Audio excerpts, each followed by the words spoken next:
1984 में एक healthy woman के मन में अचानक आवाज़ें आने चालू हो जाती है जब वो घर पे बैठी होती है। वो आवाज़ उसे बहुत क्लियरली बोलता है कि वो उसे हेल्प करना चाहता है। वो डर जाती है। वो बोलती है, वो आवाज़ उसे वापस रीअश्योर करता है कि डरो मत, मैं सच्ची में तुम्हें सिर्फ हेल्प करने आया हूँ। वो नेक्स्ट दिन डर के सबसे पहले हॉस्पिटल जाती है।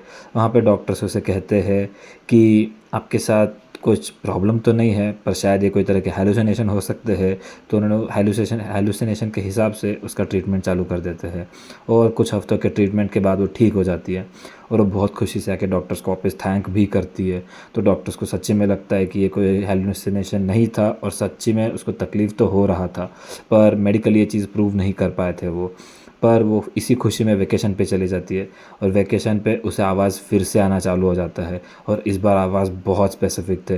वो उसको एक बहुत स्पेसिफिक एड्रेस देते हैं। वो अपने पति को जाके बताती है कि उसे फिर से सुनाई दे रहा है। उसका पति उसे रीअश्योर करता है कि टेंशन मत लो, कोई प्रॉब्लम नहीं है, पर उसे फिर भी आवाज़ आते ही रहते हैं।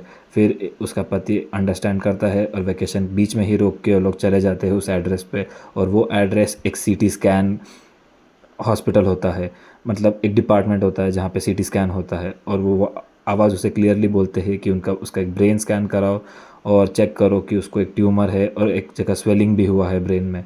और जब वो चेक कराते हैं, उसको सच्ची में दोनों हुआ होता है। और डॉक्टर्स भी शॉक हो जाते हैं कि ऐसे कैसे कोई रैंडमली आया, अपना चेक कराया और उसको सच्ची में वो था, जबकि वो बाहर से किसी तरह का सिम्टम्स नहीं दिखा रही थी। पर उसने उसका सर्जरी किया, वो ठीक हो गई। और जब वो ठीक हो गई, वो आवाज़ उसे लास्ट टाइम बोले थैंक यू हमारी बात सुनने के लिए, और उसको वो आवाज़ फिर से वापस कभी सुनाई नहीं दी है। ये एक एक्चुअल रिकॉर्डेड केस है, आप इसके बारे में सर्च कर सकते हो।